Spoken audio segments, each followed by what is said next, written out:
days here in Sri Lanka, and I feel a real momentum of change.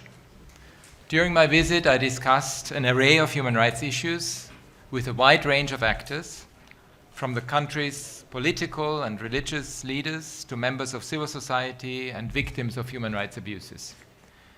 My discussions helped me to understand better the challenges but also the opportunities that lie ahead for this rich and diverse as well as stunningly beautiful country. Above all, I want to acknowledge with deep gratitude the government's cooperation for this visit. Just over an hour ago, I met with the President, and earlier in my visit with the Prime Minister, as well as other ministers and political party leaders and parliamentarians from across the political spectrum. Our discussions showed a genuine openness to address complex issues. Here in Colombo, I also met the Chief Justice, the Attorney General, senior security official, the National Human Rights Commission, the OMP, the Office of Reparations, Office of National Unity and Reconciliation. So really a wide range of stakeholders. Throughout, I also had valuable discussions with representatives of civil society, and I heard heartbreaking testimonies of survivors and victims of human rights abuses. My visit yesterday to the recently reopened mass grave at Jemani was a compelling reminder that the past haunts the lives of many in Sri Lanka. I'm very grateful for the access granted, and at the site I had a chance to meet with a family who are still searching and still grieving for a loved one. They hope that his remains may be unearthed there even after all these years. And like thousands of others, they want closure after 30 years of not knowing. Victims groups continue to advocate for truth and justice for their missing, for their loved ones. And I heard from many mothers during my visit to Jaffna and Trincomalee, as well as victims of enforced disappearances in the south. A woman from the southern province whose husband disappeared in 1989, for example, said that she still, and she told me this morning, she said that she still goes from town to town searching, and that the tears of Sinhalese, of Tamil and Muslims are the same. I'm encouraged that there is a growing space for memorialization of victims, as I saw in Jaffna yesterday, for example, but I also heard that despite this change, the same old pattern of surveillance of human rights defenders persists. Civil society members are partners and allies in nation building and in development, especially when resources are limited. The legacy of the past presents a daunting challenge for the new government. I followed and been encouraged by the speeches of the President over the past few months, in which he has publicly recognized the shared pain and grief of individuals from all communities. It is important to build on this momentum and to translate it into tangible results so that the truth of what happened to loved ones is unearthed. Acknowledgement and truth-telling are important steps towards healing and closure, as are justice, reparation, and non-recurrence. Sri Lanka has struggled to move forward with domestic accountability mechanisms that are credible and have the trust and confidence of the victims. This is why Sri Lankans have looked outside for justice through assistance at the international level. Ultimately, it's the state's responsibility, and it is important that this process is nationally owned, and it can be complemented and supported by international means. My own office has been mandated to gather and preserve information and analyze violations and abuses, and has established a dedicated project for this purpose. I hope that it can support future accountability efforts, both here in Sri Lanka and internationally. The government has reopened investigations and prosecutions into some important cases, including the Easter Sunday attacks, and I encourage that these be advanced. achieving results in at least some long-standing and representative human rights cases would have a powerful, demonstrative, and confidence-building effect. Today, we also mark the International Day of Victims of Torture. Torture and sexual violence featured prominently during the conflict and are still reported today. Even though torture is criminalized under Sri Lankan law, complaints continue to be received of torture across the country. Therefore, security sector and police reform are critical, as there is much work to be done to address and end this systemic problem. I would like to also acknowledge the long-standing work of the Sri Lankan Human Rights Commission, with whom we have a strong relationship and partnership over many years, and it has indeed initiated a lot of important work, and especially with the police on custodial deaths. I also understand that a bill proposing decriminalization of same-sex relationships is before Parliament, and I hope it will be passed soon. I also call for the moratorium of the use of the Prevention of Terrorism Act and urge an expedited review and release of long-term PTA detainees and prisoners. Also, the Online Safety Act needs to be repealed. Women's and gender rights in Sri Lanka have seen both progress and persistent challenges in recent years. In the November 24 elections, 22 women were elected to parliament, doubling female participation to 9.8%, which is higher than in the past. But obviously, we need more, and we need the representation of women in public and political life. In the workplace, women still earn 27% less than men for the same job, but also we have heard from women how much they feel that they need to be much stronger in public life, and that their very specific concerns are addressed fully. The Muslim Marriage and Divorce Act also needs to be amended to bring it into line with international human rights law. In 2022, Sri Lankans, particularly the most vulnerable, were hit by the worst economic crisis in living memory. I was particularly distressed to hear accounts of the extreme hardship faced by those working on plantations. And it is important that their needs, including access to land, to housing, to improved wages, are met. Popular demands arising from the 2022 Aragalia protests called for action on accountability for corruption and economic mismanagement, and I'm encouraged by the work the government is doing in this regard, and I hope that this wave of hope and change carries forward. This can be the basis for a new social contract.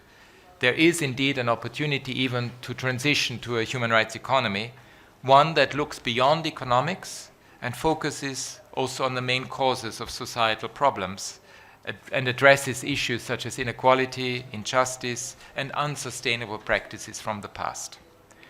During my meetings with religious leaders, I stress the pivotal role that they have in promoting human rights and interfaith understanding. This is a key ingredient for a peaceful, harmonious, and ethical society in a world where hate speech and incitement on religious grounds are becoming increasingly commonplace, and this is a phenomenon that we see unfortunately all around the world. I urge the religious leader of this country to use their influence to stamp this out. The new government has set a fundamental goal of national unity. Quick wins and confidence-building measures are key to enhancing trust and reconciliation, and my office remains ready to assist and provide assistance in this regard. I leave here with a strong hope that there is a palpable desire, both in the government and in society, to draw a line under the entrenched identity politics of ethnicity, religion, language, culture, caste, and class. In a world where wars, economic uncertainty, and human rights violations are sadly becoming the norm, my wish is that Sri Lanka can become a story of hope, and I look forward to a constructive engagement with the government Indeed, Sri Lanka can become an example of peaceful coexistence, of understanding the other, of tolerance, of recognition of differences, while at the same time embracing diversity and seeing it, diversity, as a richness and a strength of this country's rich tapestry. Thank you. Thank you. We will take questions. Just to let you know, this is we are running on a really tight schedule, as you may have gathered. If you could identify yourselves, who you and who you work for, the organisation. We'll take 3 questions at a time. Okay. First question. Over to you. Yes. Did not extend their support for the resolutions drafted by the UNHRC as well as the OHCHR regarding the human rights violations that took place in the country. And Sri Lanka has always been rooting for the internal mechanism to cater to these human rights violations. Now, as the Human Rights Commissioner, are you satisfied with this internal mechanism that is currently there to solve these issues? Or do you think the international involvement is necessary in responding to these human rights violations in Sri Lanka? That is my first question. And my second question is, Sri Lanka has been going through many crises after crisis actually, and the most severe of it was the economic crisis that we faced a few years ago. And citizens of the country were stripped of their basic human rights, I would say, including health facilities, food, and etc. And the UN Human Rights Commission is very involved in these past events of the country. But do you think, is there a way forward through the Human Rights Commission, and do you also think, what are your suggestions for the way forward as well? Okay, thank you. On this side of the room, sorry, here at the front with the sunglasses. Yes, please, and please do remember to introduce your name and the news organisation you work for. Thank you. Srinivasan. I report for the Hindu newspaper in India. Speaking in Colombo a couple of days ago, you said that the credibility of international law is being undermined by shocking human rights violations and by weak and inconsistent advocacy for respect of the law by states, I quote. So we see powerful states today openly backing Israel as it continues killing Palestinians, including people waiting to collect food aid in Gaza. And in this context, how do you think your office can engage with small states like Sri Lanka, which is apparently caught between domestic mechanisms that victims say are lacking in credibility and an international order that is evidently power-based and not rules-based and is unable to defend humanitarian norms? Okay, thank you. And further at the back, yes.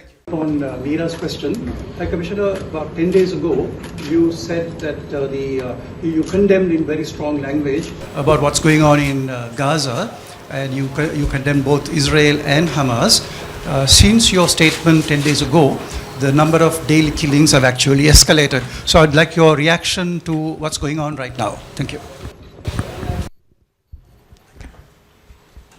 Look, the first one, the question that you asked about domestic accountability mechanisms and international concern. It is important that domestic accountability mechanisms are actually functioning, and this was part of the discussions that we have had with the government. Precisely, for example, how to create independent prosecutor, how to build up a domestic accountability system. And what I offered is precisely not only to support this, but also to make sure that it is informed by international practices that we have from around the world to build up accountability mechanisms that respond to the needs and aspirations and expectations of the victims. And it has to be always very victim-centered. And that's a process that is currently ongoing within the country.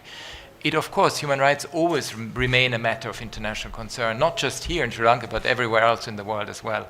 On your second issue, economic crisis obviously has hit Sri Lanka enormously. I remember in 2022 when we followed the events. And for me, human rights is also an issue that needs to look at economic issues. Of course, because we don't only have civil and political rights, we also have economic, social, and cultural rights. And economic and social and cultural rights are very often the backbone of economic systems or fiscal decisions that are taken. So it is important to enhance the understanding that economics and the way the economies work are informed by human rights obligations that the state has. And that's why we launched this concept of a human rights economy, which again also wants to address not only domestic issues but also, frankly, inequities within the international financial system, because we see that very often austerity measures are not looked at from the perspective of human rights, for example. And we really want to start this discussion that in the future the international financial architecture is looked at also from the equity issue when it comes to human rights. So small states, I come from a small state, Austria. When I studied law, it was very important to understand that international law is the biggest trump card that we have as a small state or as a smaller state. I mean, my own country is 8 million. I know Sri Lanka is about 22 million. It's international law means that there are rules that need to be respected by everyone, including by the powerful ones. And the beauty of the United Nations is that there is no such thing as a small state. And it is precisely because of international law and international regulations that we are able to cooperate with each other. And I fear in today's world, to be very honest, when I look around, that the old habit of might is right comes back. And it is very important to remember why we have not only the United Nations Charter, but also what the advantages are of this charter, including what it gave birth to, the Universal Declaration of Human Rights. It is fundamentally about how societies not only work within them, among themselves, but also how they interact with each other. And this has incredible positive and influences every life. Without international law, we wouldn't be able to travel, we wouldn't be able to trade, we wouldn't be able to do so many things. So that's why it's important that there is a new realization of the importance of multilateralism and the United Nations. And indeed, small states really depend on it more than perhaps some of the powerful states. But also powerful states depend on it. They may not know it at a certain point in time, but of course they also depend on how to regulate international relations in an amicable way. Look, I've been absolutely clear about the situation in Gaza, and we have, in fact, earlier this week, we can share this with you, we have about now, as of the 25th of June, we have actually 598 reportedly killed in total as a result of them trying to access the Gaza Humanitarian Foundation, I mean the distribution points that are installed within Gaza.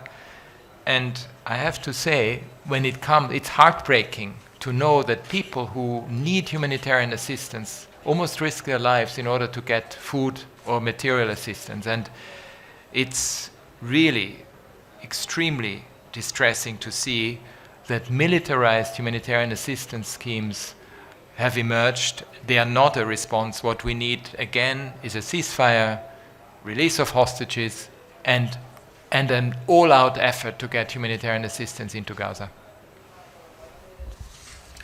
Thank you. Yes, I'll take a question from you. From the Sunday morning. And the two questions, I'll keep it short and simple. The first one is on the PTA, the Prevention of Terrorism Act. You hadn't discussed it during your briefing here, but I would like to know, because the government has repeatedly stated that they want to abolish it or replace it.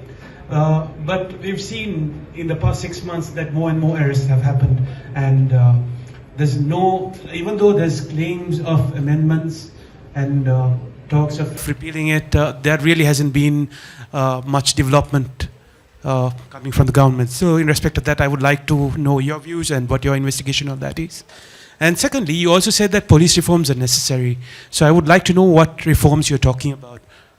Thank you. Thank you, and we'll go this side of the room now. Thank you. Yeah. Sorry. Tharisanam identify. Singh from the Sunday Times.